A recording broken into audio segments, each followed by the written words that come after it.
everyone. Welcome back to another episode of In the Man Cave. As always, I'm Josh, and I'm not joined by Shane tonight. It's all me. Let's cut that.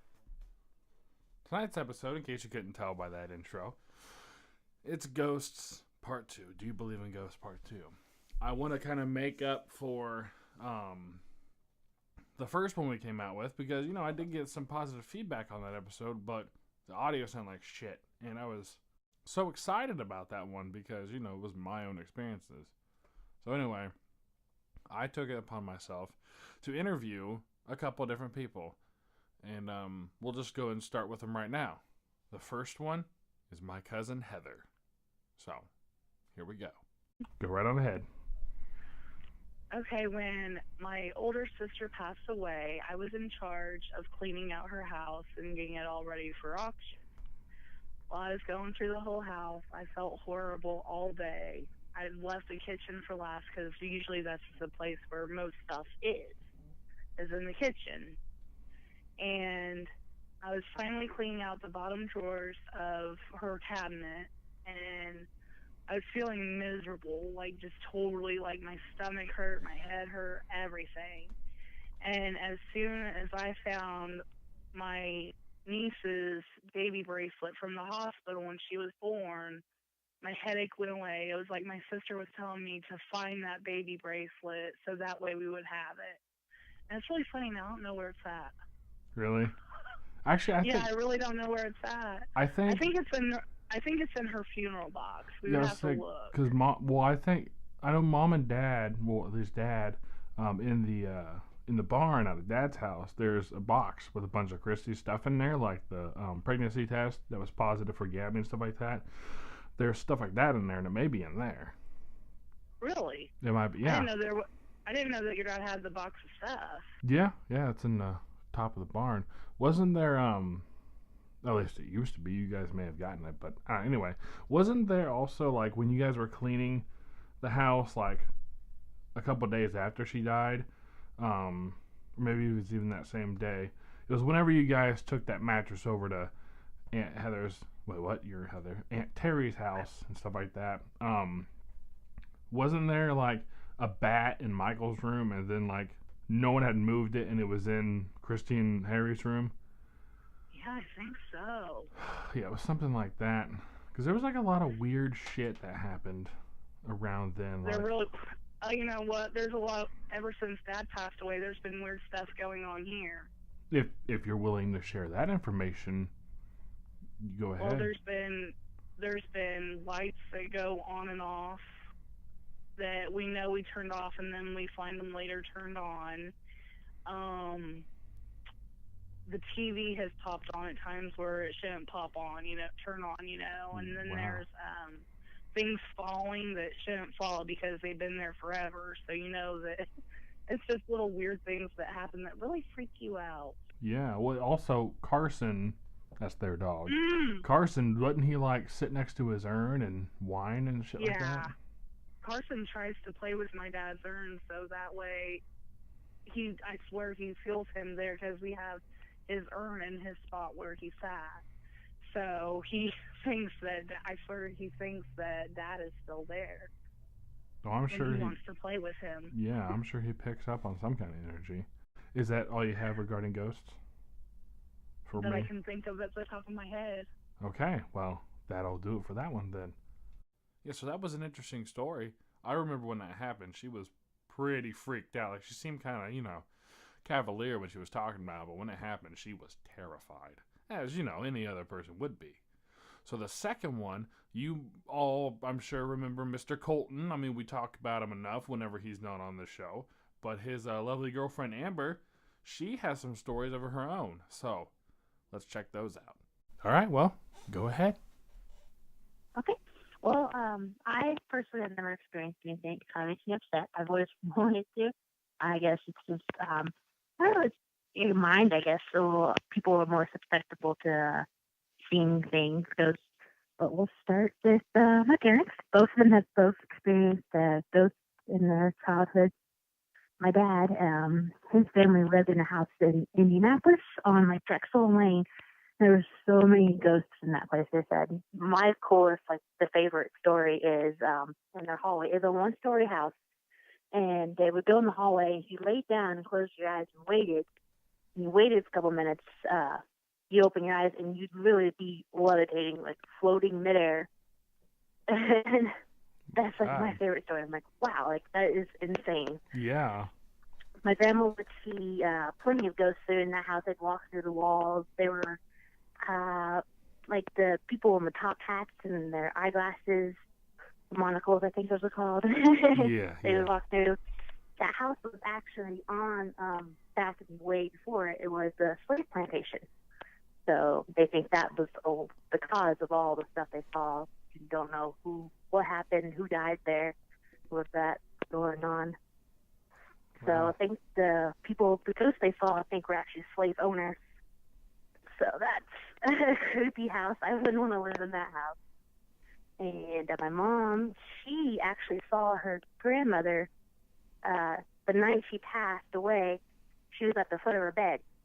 And so my mom always thought that was kind of her saying goodbye. Oh, wow. She was gone already, but she was like, hey, I'm dead, bye. That would be kind of sad to me, though. But since she saw that, her grandma ghost, she knew that something had happened. And one of my favorites, my dad and his sisters, they had this gorilla toy when they were kids, and it had the little symbols in its hands, but it was just a stuffed animal. Didn't have any batteries in it or anything like that. So one night, the gorilla, its eyes start to light up red, and it starts to bang together the symbols. Oh, wow. And this is a stuffed animal. There's no batteries or anything. So that freaked them out. The next day, they were having a big garage sale, and they sold that gorilla for a nickel. Oh, wow. They just got rid of it. That was pretty funny. I like that story a lot. And my sister, she's actually seen a ghost as well. I was in the room when she saw the ghost, but unfortunately, I was asleep. I was closer to the ghost. Good thing I was asleep, I guess, so I didn't know.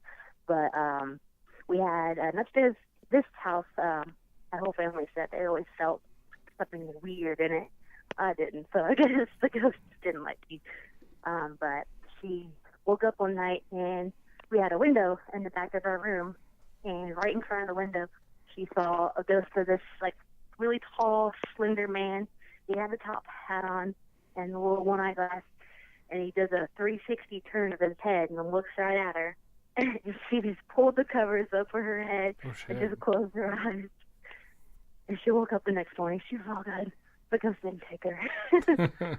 Wow. But, yeah, I was like, what? That's good. I was about 3 feet away from her in my bed, just asleep. The ghost was probably about 4 feet away from me. That's about how far I was from the window. Wow. I don't know. Maybe I saw something in my dream. But, yeah, and there's just plenty. Like, my dad, the one that's the most, he's special, I guess. He always talks about how he has really vivid dreams about his, like, past lives. He's always seeing orbs. He sees his dad. My grandpa passed away when I was about 8. And I think about 4 years later, my dad told us he was in the restroom, minding his own business, and his dad disappeared. And he really got to talk to his dead dad. Wow. For a good 20 minutes. They were literally having a conversation. And then he just poof, disappeared. Wow. Yeah. I don't know why, like, what makes a certain person able to see ghosts. Like I said, I've never seen anything myself. I always wanted to. Yeah. I always wondered if because I was just waiting for it to happen, that's why it never happened. Sure. I knew I was waiting to see them, so they didn't show themselves. Wow. Well, that's... You want to hear about... Sorry. No, go ahead. Plenty of ghost stories, but there's also if you believe, we've seen aliens. I have not, but my grandma has literally been in her bedroom, and there's been an alien at the foot of her bed. Like, she swears, like, she was awake, she wasn't dreaming, and it looked like the typical alien you would think, like green with, like, the big black eyes. Wow. Yeah, that's kind of creepy. She's kind of paranoid. If my dad's out on the front porch or something and it's storming, she'll be like, get inside. Get inside. Like, she's afraid that they're going to abduct my dad one day. Oh man. I wouldn't want that fear. Yeah, no. I there was one year, it was on the 4th of July. It was in like 2014 and we were outside and I swear up and down it was something like that. But there was a light and it looked like a star, like a bright star.